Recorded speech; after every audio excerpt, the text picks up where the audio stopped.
Hello, this is Broyar, and welcome to a first impressions video for Nader Shah of Persia. He's one of the new leaders in the Leader Pass. He's part of the Great Commanders Pack, and he's looking pretty strong overall from a conquest standpoint. He's also very isolationist in some sense, similar to Tokugawa from Japan that we talked about in the last video, if you saw that. But before I get into this, I do want to ask, if you like these types of videos and want to see more of them, please consider subscribing to the channel, hitting the bell notification so you know when these types of videos go live. Comments are always good. I always try to read all comments and reply to as many as I can. And obviously consider becoming a channel member, because that always helps support the channel as well. But Shah of Shahs here for Persia. Persia is already a really strong civilization. They get lots of culture, lots of gold. They also get lots of culture and lots of gold.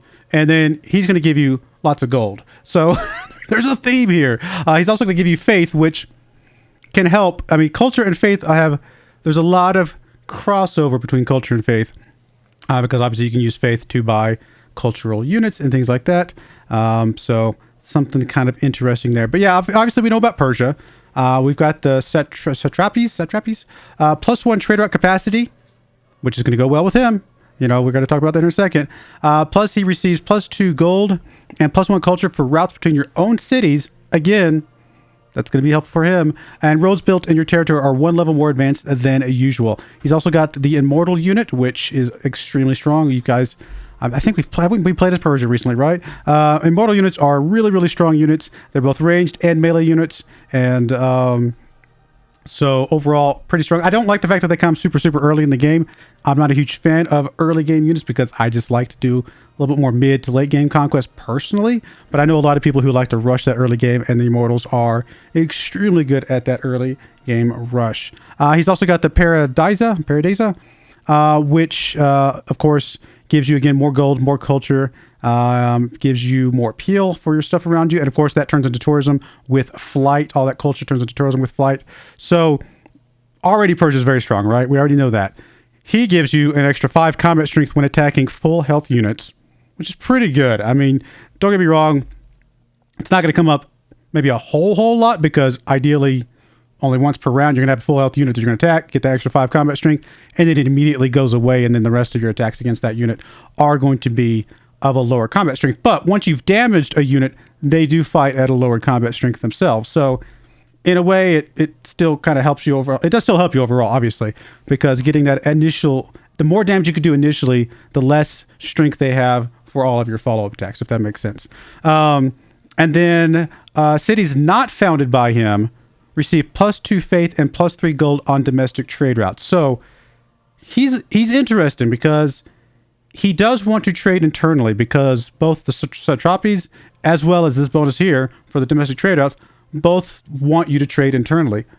But unlike Tokugawa, who is going to be a little bit more of a lot of those cities are probably going to be founded by him. He might take a couple more that are nearby, that if somebody took that space before he got there.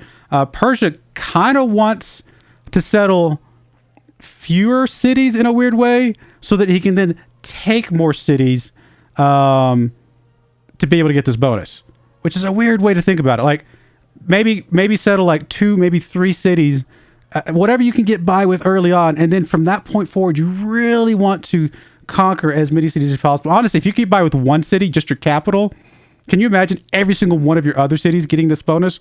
That would be awesome, but it's a little hard to fund a military, especially on deity difficulty, with a single city to start with.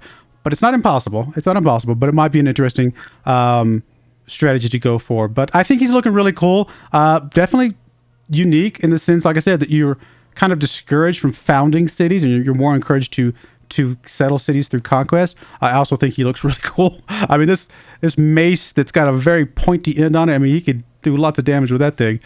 He's also got a very impressive hat there. But let's go ahead and jump in here real quick. I will go ahead and check out the other Persia leader.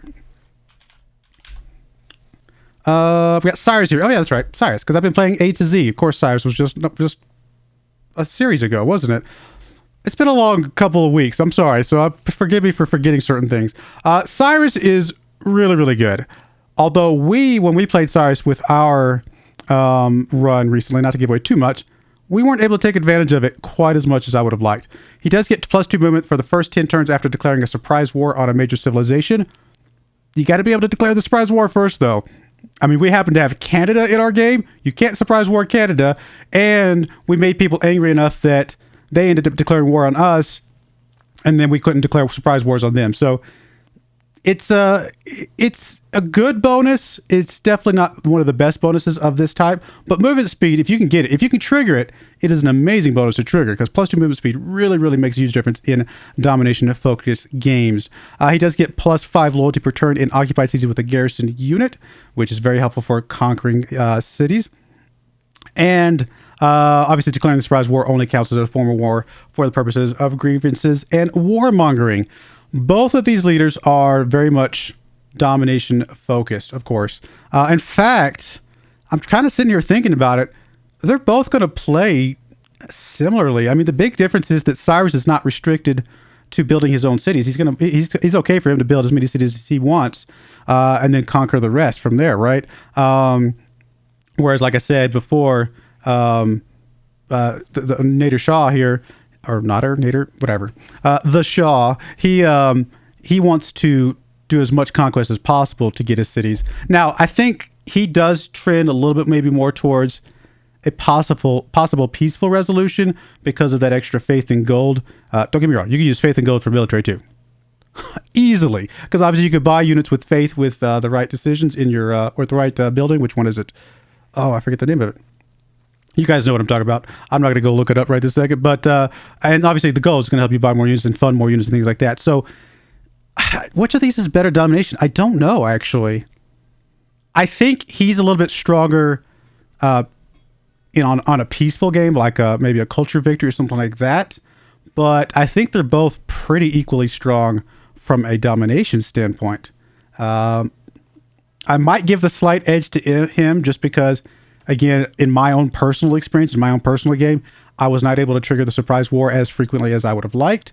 But so I would definitely give, because his bonus is never going to not trigger. It's always going to be there. So I might give the edge to Shah here over Cyrus from even a domination standpoint. But I definitely think Shah is better for a peaceful game of like either a culture victory or something like that. So I kind of like him though. I really do. It's going to be kind of an interesting. I think it'll be a fun challenge to try to play a game with him, especially on deity difficulty. Lower difficulties is a little bit easier, but on deity difficulty, challenge to settle only your capital and every other city you have is taken by conquest.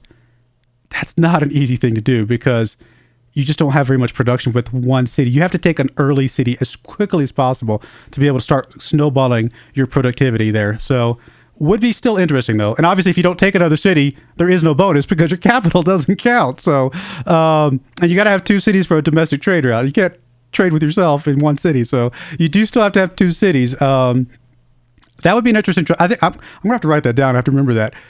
To try to do a single, only settle your capital, only take cities after that. That'd be fun, I think. But there we go. I think he's a cool leader. I think he would be a lot of fun. Hopefully you guys enjoy as well. Please feel free to comment below. Which do you think is better so far, Takugaba or Shah here? And which do you think is better, Cyrus or Shah? I think those are two things as well. We'll get into Suleiman the Magnificent for the Ottoman Empire in the next video if you're excited to look forward to that. But I do appreciate you guys watching. May God bless you, and I hope you join me again next time. Thank you, and goodbye. I wanted to give a special shout out to the following channel members. Thank you so much for supporting the channel.